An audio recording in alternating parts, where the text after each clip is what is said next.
Operation blue star वो घटना है जिसने भारत के इतिहास को बदल कर रख दिया।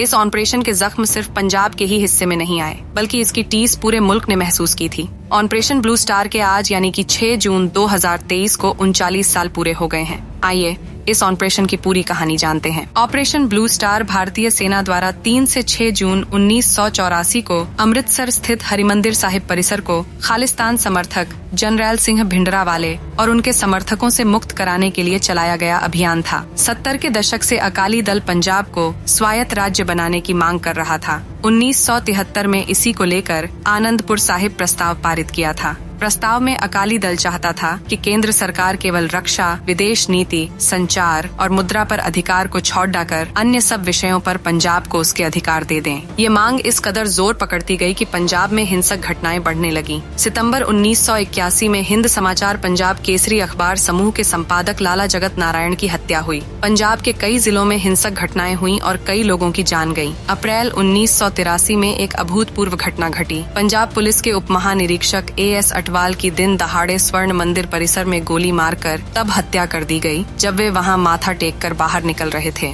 मामले की जांच करते हुए पुलिस महानिदेशक KPS गिल ने पाया कि उस समय घटनास्थल के आसपास लगभग 100 पुलिसकर्मी थे और उनमें से आधे हथियारों से लैस थे, लेकिन अटवाल का शव इस घटना के करीब 2 घंटे बाद तक वहीं पड़ा रहा। पंजाब का माहौल बिगड़ता देखकर इंदिरा गांधी सरकार ने दरबारा सिंह की कांग्रेस सरकार को बर्खास्त कर दिया और राष्ट्रपति शासन लागू कर दिया। भिंडरावाले पर हिंसक गतिविधियों को बढ़ावा देने के आरोप लगने लगे। इसके बाद 1984 में राज्य धीरे धीरे अलगाववाद की चपेट में आ गया। धार्मिक गुरु जरनैल सिंह भिंडरावाले की अगुवाई में अलगाववादियों ने गोल्डन टेम्पल में शरण लेकर तत्कालीन इंदिरा गांधी की सरकार को चुनौती दी। ऑपरेशन ब्लू स्टार से 3 महीने पहले हिंसक घटनाओं में मरने वालों की संख्या 298 हो गई थी। केंद्र सरकार को गोल्डन टेम्पल से अलगाववादियों को बाहर निकालने के लिए 1984 में 1 जून से 6 जून तक सैन्य कार्रवाई किया गया, जिसे ऑपरेशन ब्लू स्टार का नाम दिया गया। इंदिरा गांधी सरकार ने पंजाब से आने जाने वाली ट्रेन और बस सेवाओं पर रोक लगाई, फोन कनेक्शन काट दिए गए और विदेशी मीडिया को राज्य से बाहर कर दिया गया।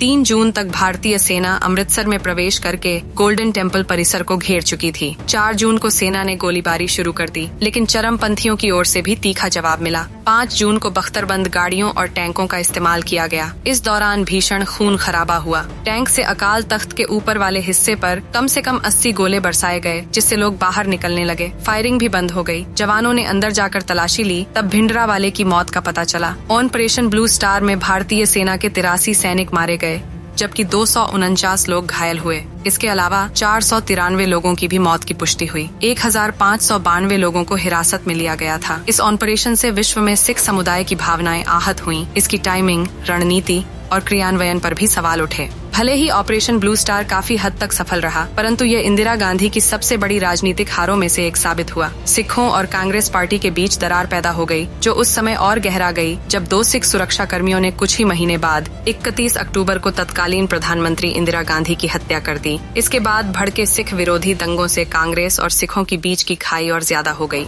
ऑपरेशन ब्लू स्टार के कारण आहत सिखों की धार्मिक भावनाओं का दुष्परिणाम 31 अक्टूबर 1984 को इंदिरा गांधी की नृशंस हत्या के रूप में सामने आया। उनके ही 2 सिख सुरक्षा प्रहरियों ने उन्हें गोलियों से छलनी कर दिया। इंदिरा गांधी की मौके पर ही मृत्यु हो गई थी, लेकिन दोपहर 3 बजे के आसपास उनकी मृत्यु की सूचना प्रसारित की गई। तो ये थी ऑपरेशन ब्लू स्टार की कहानी। उम्मीद है ये वीडियो पसंद आया होगा। कृपया चैनल को सब्सक्राइब, वीडियो को लाइक और अपनों के साथ शेयर जरूर करें।